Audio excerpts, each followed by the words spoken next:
Hello, it is Tuesday, January 9th, 2024. I'm Chris Remo, and welcome back to the New York Times Crossword Daily Solve.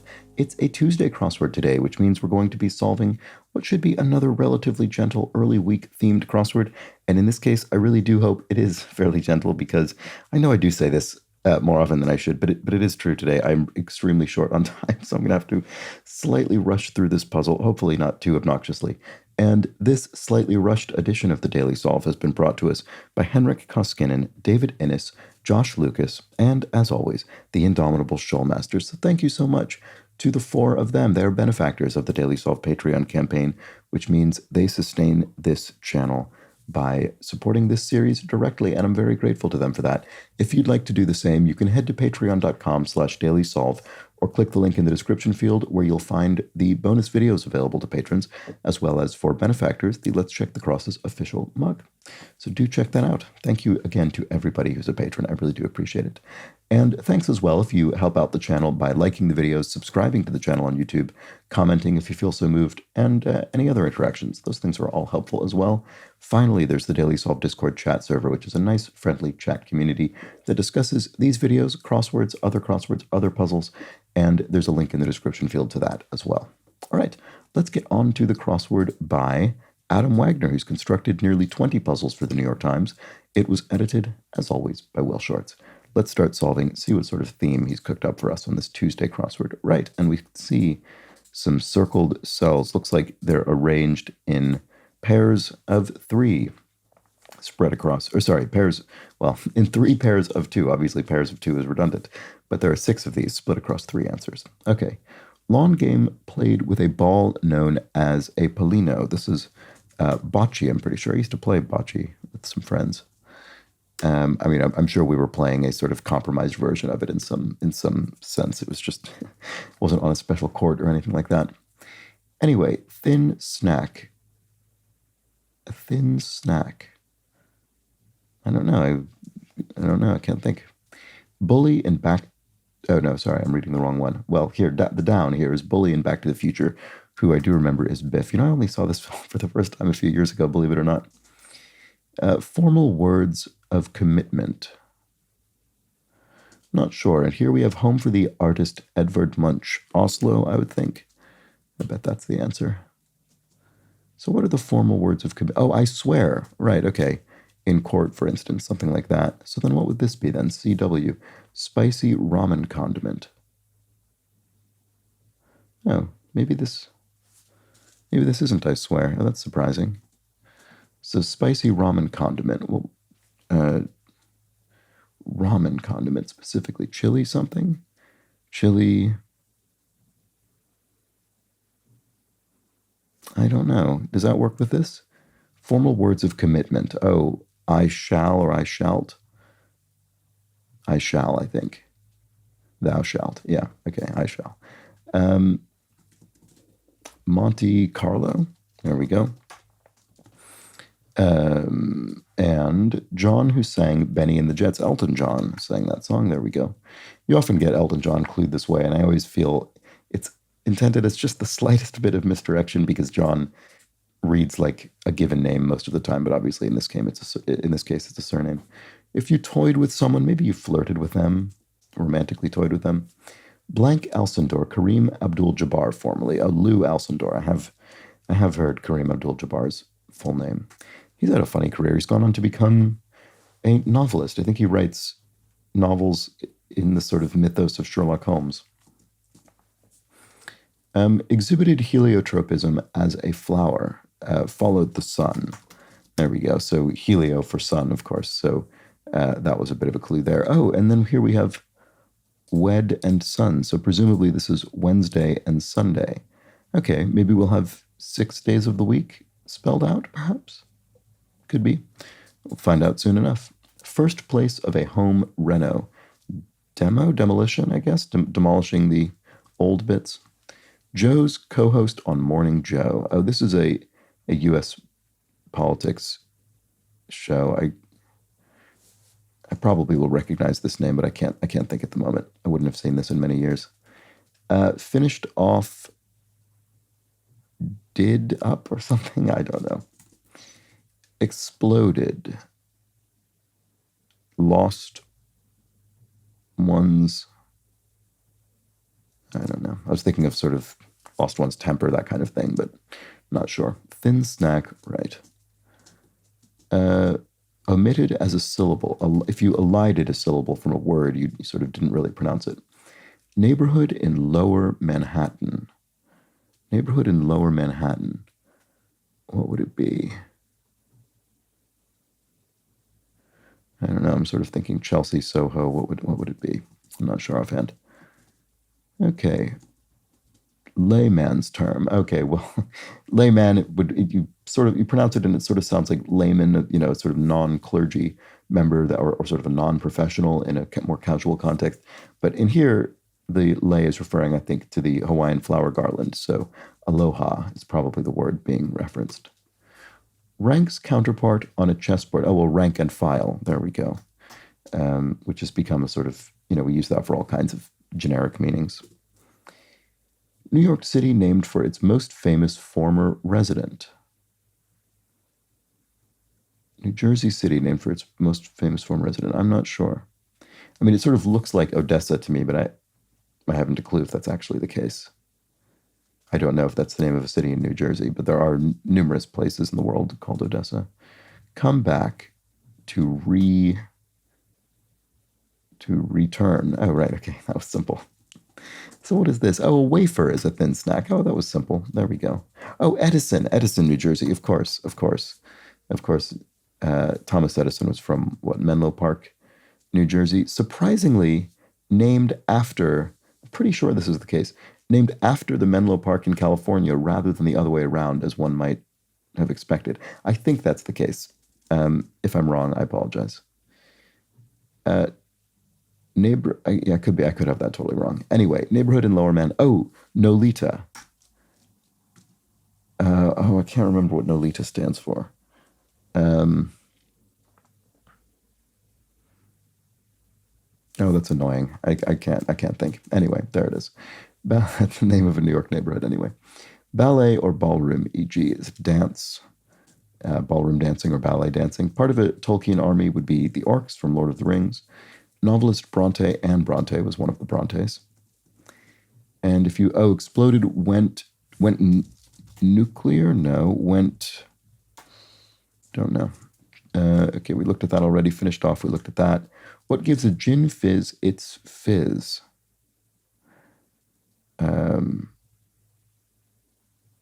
What gives a gin fizz its fizz? My first thought was egg white, but I guess, is a gin fizz not... I can't remember if a gin fizz uses an egg white or not. Maybe it doesn't. Anyway, it doesn't fit here, so it must just be soda. It must just be soda water. So then finished off, did in? If you sort of did someone in the sense of you murdered them, you finished them off? That could be it. Let's try it and see. Construction beam, yes, an I-bar. There we go. And this came up a few days ago when I was mentioning beams and bars. You can have I-bar, I-beam, H-bar, H-beam, and you kind of just have to get it through context. So then what's exploded? Still not seeing it for some reason. I don't know what I'm missing then. Oh, no, went kaboom. Right. Okay, so Joe's co-host, is it Micah or Micah? Micah. I do recognize this. Oh, right, she's the daughter of a diplomat or something. Micah Brzezinski, something to that effect. Anyway, yap from a lap. Arf, this is a dog, so a lap referring to a lap dog. Pretentiously avant-garde, you could be a bit arty, a bit affected in your sort of artistic demeanor. Abolitionist who wrote 12 Years a Slave.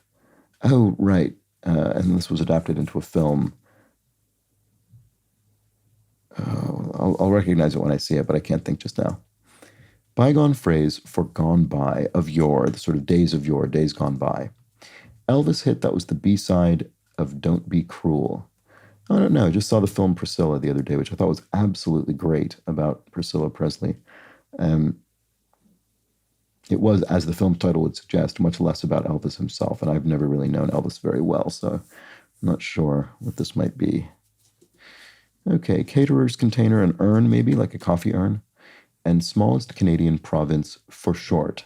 Uh, is it Prince Edward Island? Is that a province level? I can't remember. Cambridge or Oxford to a Londoner. Okay, well, this is uni, just referring to university, Cambridge University or Oxford University. And the Londoner just means in British English. You don't really hear uni so much used in American English, but you certainly do here in the UK. Okay, so Elvis hit, that was the B-side of Don't Be Cruel. Oh, you something? Oh, no, Northup. Oh, what was this person's name? Sorry, because I was going to put you in here, and then I looked at this, and Northup doesn't sound right, but Northup definitely does. So then what would this be? Oh, hound dog. Right, you ain't nothing but a hound dog, isn't all this song. Okay, there we go. Poor review, a pan. You could pan something, review it negatively. Before surgery, informally, would be pre-op as opposed to post-operation. And then writer or podcaster Harris. Anita Harris kind of sounds vaguely familiar. Couldn't tell you from what, but let's see. Leafs through a book, for instance, pages through a book. Be wide open. To be wide open is to gape, maybe. Parts of Mona Lisa that seem to follow you around. Eyes. I suppose. I mean, people do say that about that painting. Went uneaten as some groceries. Something fridge. Oh, right. Wow, you know what? I could have gotten this H so much earlier by remembering the days of the week thing. Oh, well, that's totally embarrassing and ridiculous. Because yes, of course, here we have Thursday, here we have Friday.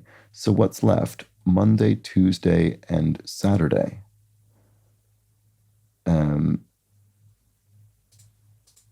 So then what would this be? Oh, sat in the fridge. There we go. There we go. So this is probably Solomon Northup. There we go. Okay, abolitionist who wrote 12 Years a Slave. There we go. Solomon can be spelled in a couple different ways with O's and A's, so we'll have to just double check that. The way in Chinese pinyin, there we go, Dao. So pinyin is the sort of romanization of the Chinese language. Let's see, big fuss.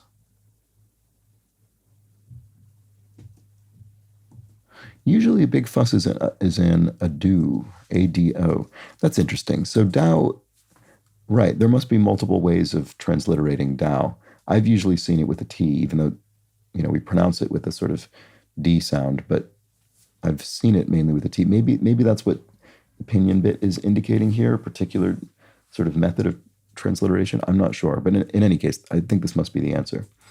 And then word after kick or bad. Kick ass or badass. There we go. If one prepared for an oral exam, one sat. Oh, maybe in a dentist exam, oral exam. That doesn't necessarily give me the answer, but chili oil is the spicy ramen condiment. There we go.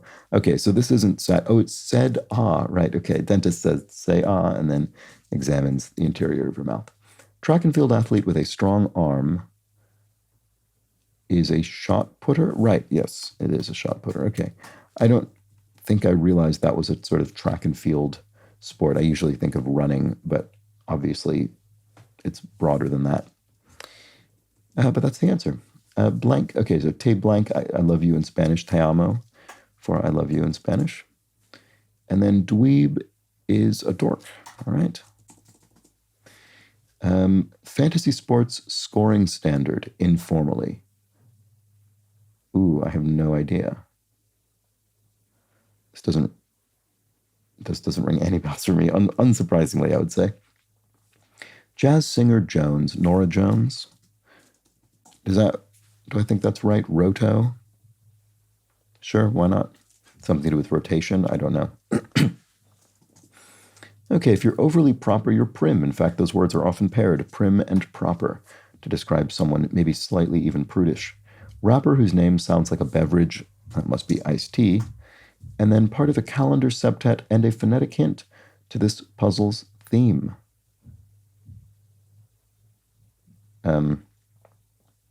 Thursday? No. Sorry, what am I missing here? And a phonetic...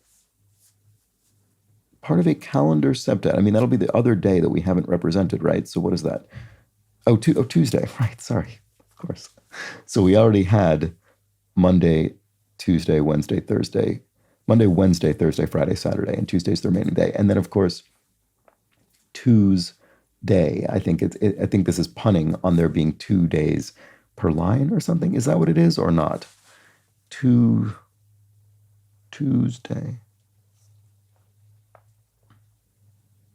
I can't tell if that's what's going on.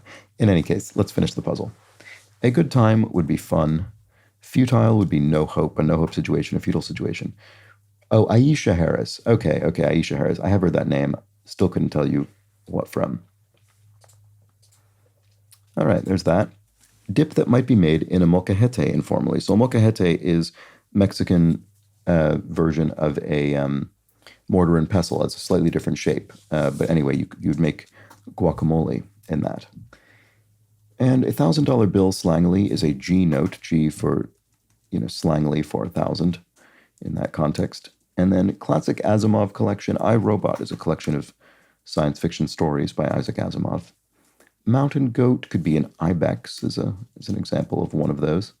Florida's Sunshine City for short. I think this must be St. Pete for St. Petersburg, Florida, as opposed to St. Petersburg, Russia, for instance. Stop in a desert could be an oasis, so maybe a sort of place you might stop for water and shade. Once popular big box stores. Don't know. Enough, I get it. Okay, you might say. I've had enough. Big initials in theaters could be AMC. That's a big theater chain at least in the U.S. certainly. Oh, Kmart's are once popular big box stores. Are they not popular? Not around anymore? I wasn't aware of that. If so, but anyway, there we go. It's another U.S. retailer. Ocean creatures with nearly triple the neural wiring of humans. Octopi. That's fascinating. And then a Philly basketball player is a Sixer. Must be the 76ers. And that was the Tuesday crossword. Spent a little bit longer on that than I expected to, but that's how it goes sometimes. I didn't do anything gimmicky this time, like try and solve all of the crosses in a row like I did yesterday. In any case, that was the Tuesday themed crossword with our Tuesday theme. What am I missing about this? Am I not quite interpreting it correctly? Tuesday. Yeah, I think it is days in twos. I think that's what it is. We have twos or couples of days. I think that'll be it. So we have Wednesday and Sunday in Follow the Sun, Monday and Thursday in Solomon Northup, and Saturday and Friday in Sat in the Fridge. Those are our Tuesday couplets. And that was our Tuesday crossword, appropriately enough. Right, of course. I hadn't even called attention to that this is the Tuesday puzzle, and it's themed literally around Tuesday. Very good. Well, there we have it. That was our nice, gentle, early week themed crossword. Hope you enjoyed it. No clues from yesterday's puzzle today, or no comments from yesterday's puzzle today, in part because there actually weren't any. So, well, there were a couple of comments, but no corrections or added context about clues. So, that's that for today's video, and I will, of course, be back tomorrow with the Wednesday edition of the crossword, a themed midweek, mid-difficulty puzzle, so do join me for that. But until then, please do have an excellent remainder of your Tuesday. Take care.